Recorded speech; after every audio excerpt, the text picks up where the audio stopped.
तो एक सवाल जो बहुत से नए YouTube क्रिएटर्स को परेशान करता है, उनके चैनल पर एड्स तो आ रहे हैं, लेकिन पैसे ज़ीरो।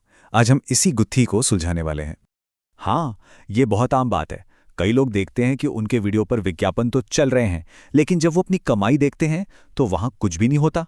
बड़ा अजीब लगता है ना कि आखिर ये हो क्या रहा है।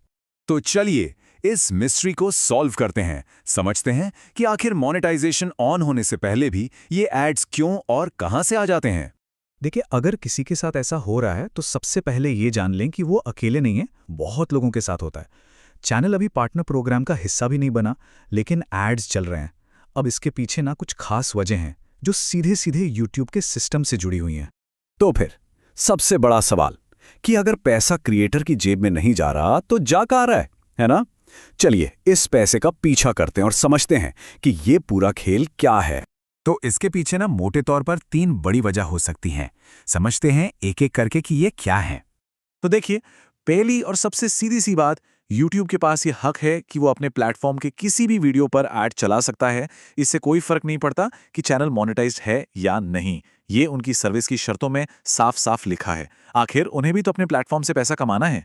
दूसरी वजह है, और ये बहुत बहुत जरूरी है, इसको ध्यान से समझिए, वो है कॉपीराइट क्लेम्स। मान लीजिए किसी ने अपने वीडियो में कोई पॉपुलर गाना यूज कर लिया, तो अब उस गाने का जो असली मालिक है यानी कॉपीराइट होल्डर, वो उस वीडियो पर ऐड चलाकर पैसे कमा सकता है। तो अब ये समझिए कि पैसा बंटता कैसे है। बहुत सिंपल है। अगर वीडियो में सब कुछ ओरिजिनल है, कोई क्लेम नहीं है, तो एड से जो भी कमाई हुई वो पूरी की पूरी यूट्यूब रख लेता है।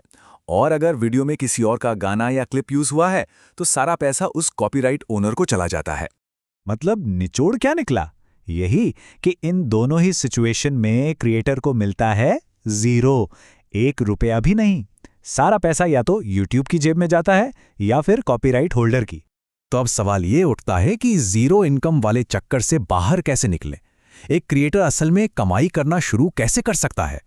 चलिए अब उस रास्ते की बात करते हैं। इसका एक ही जवाब है, YouTube पार्टनर प्रोग्राम, जिसे YPP भी कहते हैं।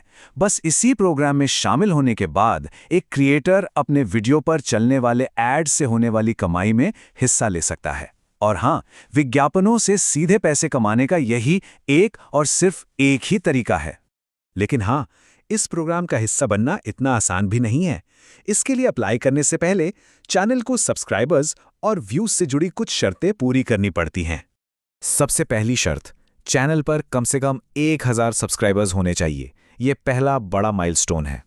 और इसके साथ साथ पिछले 1 साल यानी 12 महीनों के अंदर लंबे वीडियोस पर टोटल 4000 घंटे का पब्लिक वॉच टाइम भी पूरा करना होगा।